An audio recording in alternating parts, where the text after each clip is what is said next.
Welcome to LNG TV.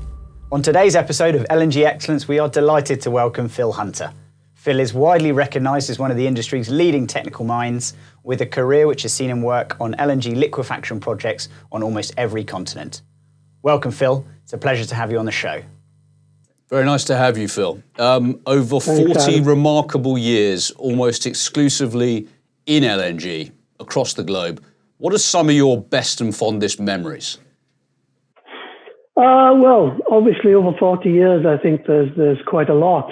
I think the challenges of getting on projects and seeing them from, the drawing board to completion and successful completion. That was probably the biggest pleasure I got, was on all of the projects that I was involved in, and seeing them to the end was that actual point of completion, being at the performance test runs and the final turnovers to clients, and having happy clients.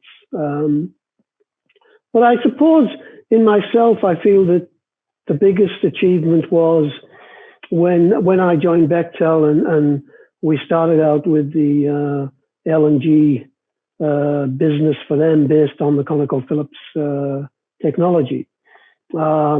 And the challenges that brought, and how we addressed those, and how we were successful in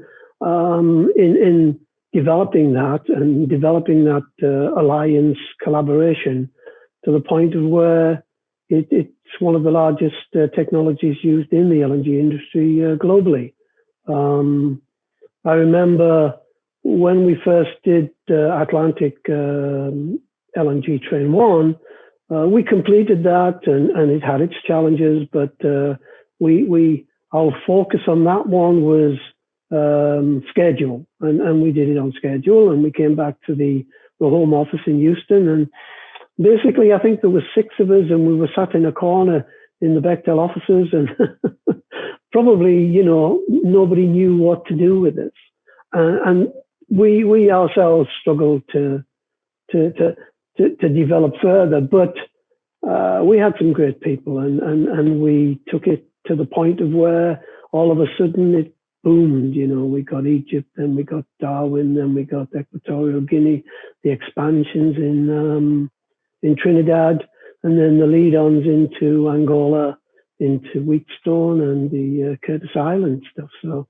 it was a phenomenal experience, a great bunch of people that started it and developed it, the way it is now for Bechtel. So that was probably the biggest pleasure in my LNG life, I think. I was actually thinking, with the recent news about Qatar's expansion, the use of mega trains, Venture Global obviously having a modular design. We've got Novatech, who are developing a gravity-based approach. What are the key factors behind this evolution of LNG plant design, and then picking up more specifically with relation to train size selection? I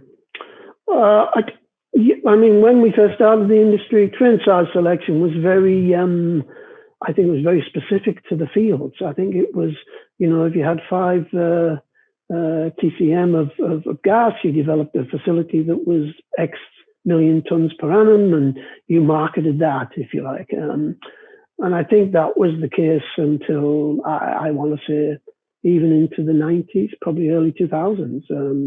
That was the main driver. It wasn't the case on all of them, but that was the main driver. And then I think, Qatar came into play, and it completely blew all that out the water, because they had the North Field sitting there, which had endless supplies of gas. So that plus the Russian developments, Novatech, etc., they have such vast amounts of natural gas that does not become the driver anymore. The driver becomes, where your market is going to be, how you're going to market it, and Qatar's a prime, wonderful example of. They went big very early on with the megatrends, as you say, and that's, to me, and looking at the recent announcements, that's all they're going to go with. Is their reserves completely justify, and their experience now completely justify building megatrains. Now, the announcement was for, I think, 32 million tons per annum with an additional 16, I think. That to me is, again, I look at the markets and how that would get absorbed. And it seems to me it's the old adage of Qatar saying, well, we'll build it and they will come. They believe the market will develop and the users will come out. They will be developed in places in India and Pakistan and Vietnam and China, et cetera, et cetera. And I think the take, as I say, on in Novatek and Russia in general is the same. They have the resources. They are going to build because they believe eventually they will market it. Novatek, they got 16.5, another 16.5 coming up, and then I think Obbe is again another 6. So you're looking at 50 million tons just off those 3 projects. Phil, you've spoken a lot about many of the builds you've been involved in. Obviously, got a vast amount of experience across the end-to-end life of a project. Specifically, maybe if we focus on the startup of a project, many hours, lots of money spent, lots of sweat equity.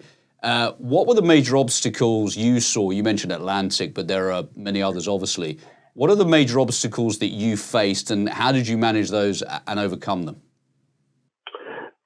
I think there's obviously several things, Adam. I think probably the first challenge you would always get was the construction guys. They were building something. Their job was to build it, get it built, and then give it to the commissioning startup guys. And I think the secret of success was always to be integrated with construction very early on and give them a very clear picture of what you were looking for from them.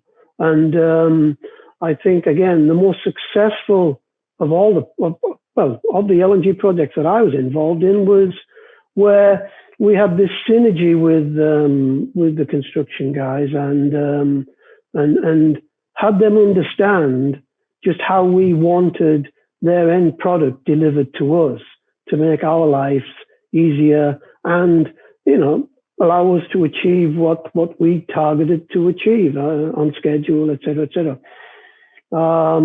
I think one of the biggest challenges, especially in the early days, was getting the right personnel. I don't think nowadays it's such a problem because the industry's grown so large, but in the early days there wasn't. LNG was pretty niche still, and you had to look around very hard to get the real good qualified commissioning startup personnel because you're basically depending on them to deliver for you. So I think that was one of the challenges, but one of the pleasures as well, because I always loved when we got into it and we had all the different technical challenges, and you'd have mechanical failures, you'd have things going wrong, and how they grew and how they addressed these things, and how confidence in teams grew, and how it actually became enjoyable. People got to the point where they wanted to succeed. It wasn't all about the salaries and et cetera. It was about this team who you could genuinely see that they wanted to succeed. So that was, to me, again, a real pleasure, but hard at times. And obviously this all starts with leadership. You've led and managed international teams all over the world on numerous projects, both on site and in a corporate office. How has your leadership style evolved over time? I think it's evolved naturally. I like to think when I was young, I'm like a lot of people, if you like. When they were younger, you had lots of energy, lots of passion, but didn't necessarily have the experience. And I think my leadership patterns I think, changed over the years as I matured. I think, and I think this happens with everybody. I think I recognized I was a very energetic person, obviously, when I was younger, and I wanted to be successful. And sometimes I think probably pushed at times and expected more of people than I probably should have.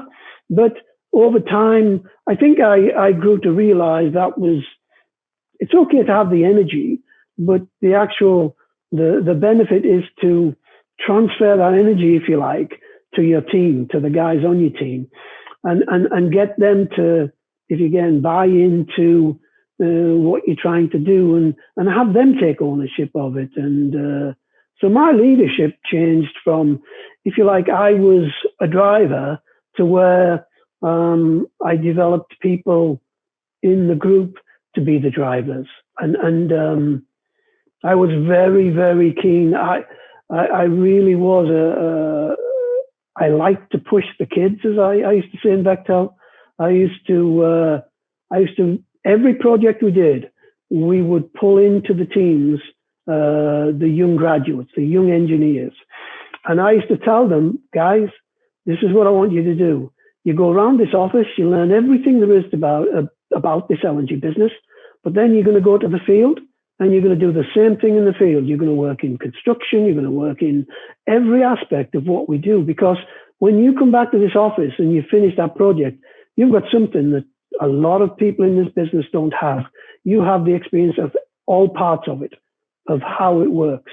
And so I think from a leadership perspective, I changed from somebody who was at the front driving and sometimes feeling like I was pulling them along to being somebody at the back who was pushing them, guiding them, but letting them be the leads, letting them make their own decisions, letting them get the experience to develop and to become some of the best people in the business. And they did. Some of the people, the youngsters that went on the projects became senior management, senior leaders in different organizations. I mean, Will, our friend Ivan, is a prime example of that. I loved Ivan. He was typical of a lot of people who are youngsters who just wanted to get out there and do it.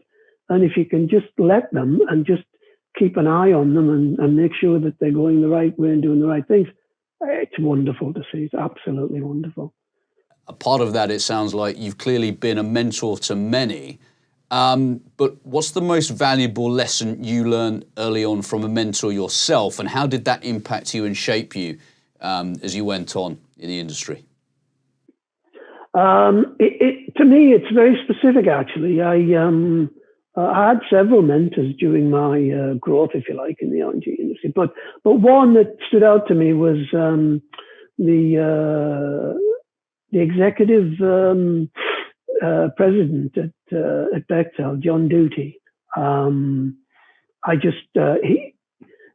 I came on board, he was leading the charge for the LNG development. He was the Bechtel senior representative for the project, and he actually mentored me to the point of where I think he understood what my capabilities were, but I think he understood what my weaknesses were, especially from a Bechtel corporate perspective, and he guided me. I've got to say, John guided me, and he would say, he'd come into the office and he'd sit and have a coffee, and he would say things like,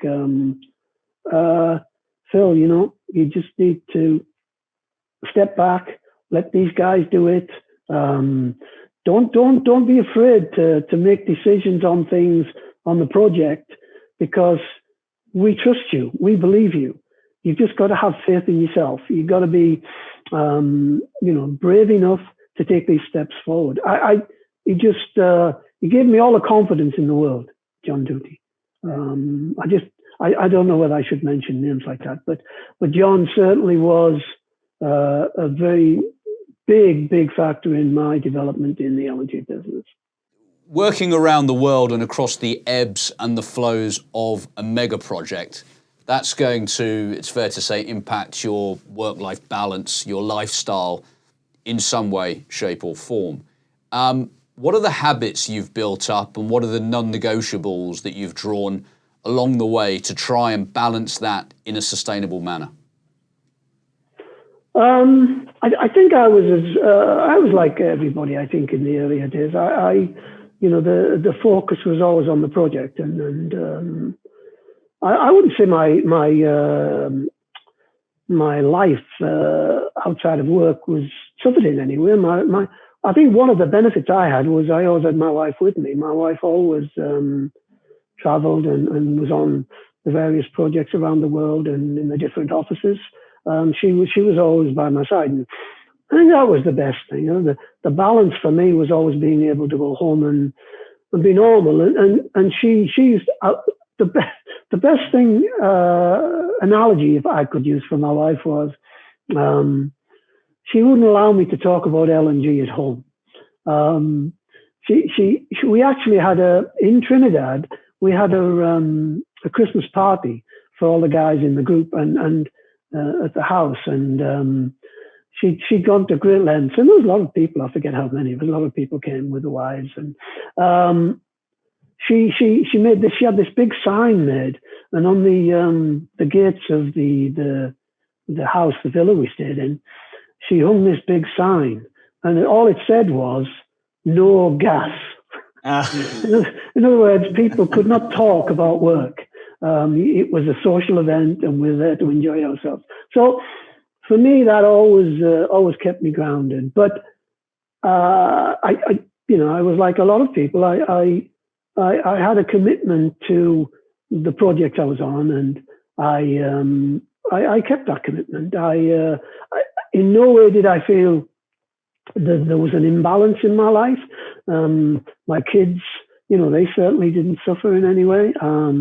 My kids absolutely loved the fact that we were traveling all over the world from when they were young, when they were with us, and from when they went to boarding school, and they were allowed to travel out first class to Singapore 3 times a year, and even got per diem payments from the company, which they absolutely loved. So, even now, as when we got older, they would come out and they would bring the kids out, and so I think we had a good work-life balance for ourselves. Some people may think we were committed, or I was committed to work a lot more than I should have been, but I don't think so. It was a good balance for me. Mentally, I was always very, very strong. I didn't ever feel pressured in anything that I was doing.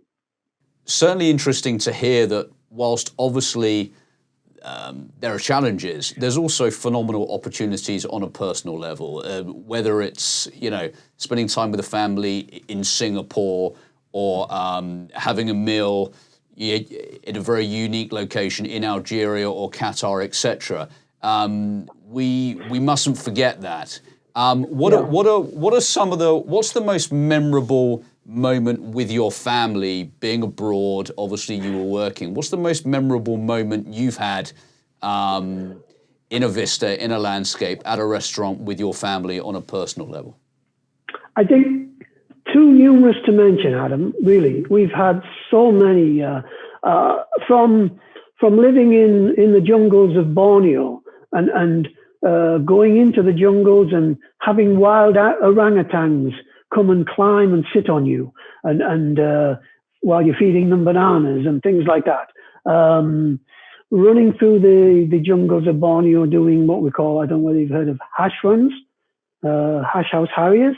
It's a paper chase that you do every Monday through the jungles of, predominantly in Asia, but I think it's global now. My kids and my wife, we did that every Monday. And then going up to Alaska and sitting in Kenai and being unable to sleep on a night because it never got dark. And so going out walking on the edge of the Kenai River, where the estuary goes into the Cook Straits, and sitting on the edge of a bank, looking down a cliff and watching beluga whales chase salmon. You know, people pay fortunes for things like that.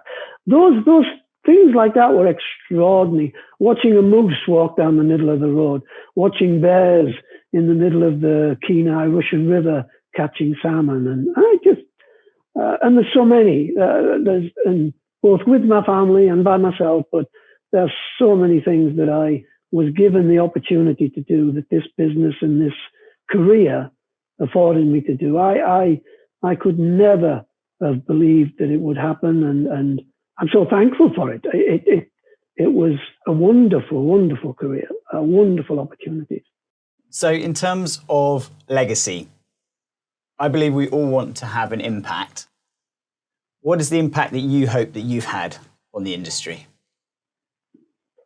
Difficult to say. I think it's more people. I think just leaving a core group of good LNG people in all aspects of the business, whether it's technical, whether it's projects, whether it's home office, anything like that. The legacy I would think that I'd like to is there's a lot of people out there that I still keep in contact with, a lot of the young guys from Trinidad, a lot of the guys from Egypt, from Equatorial Guinea, well, from all of the projects and from the Bechtel offices, from the KBR offices, the people, the younger people who, to me, that's the legacy. They are still in the business. They are still doing well in the business. So the biggest legacy for me, I would think, would be that. It's the people. It's the projects, and as I said earlier, the pleasure of getting ConocoPhillips technology to where it is or being part of that, getting that to where it is in the world now. It's great.